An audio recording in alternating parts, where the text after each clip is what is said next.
رضا رياحي، كرة جميلة، لاعب رك خطير، وهدف.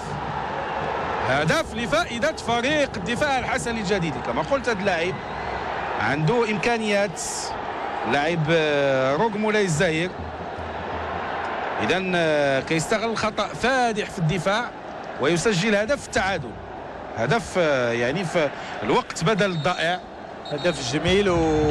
والمشكل اللي كان عند الفريق ديال الرجاء البيضاوي، الدفاع ديالو كان ستاتيك، ما كانش داك التغطيه.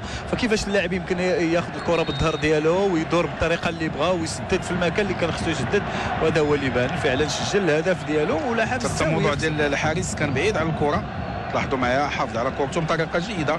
هدف جميل في وقت يعني صعيب بالنسبه لفريق رجاء البيضاوي. على ان كنا ننتظر مثل هذه الاشياء من هذه المقابله، لان كما قلتي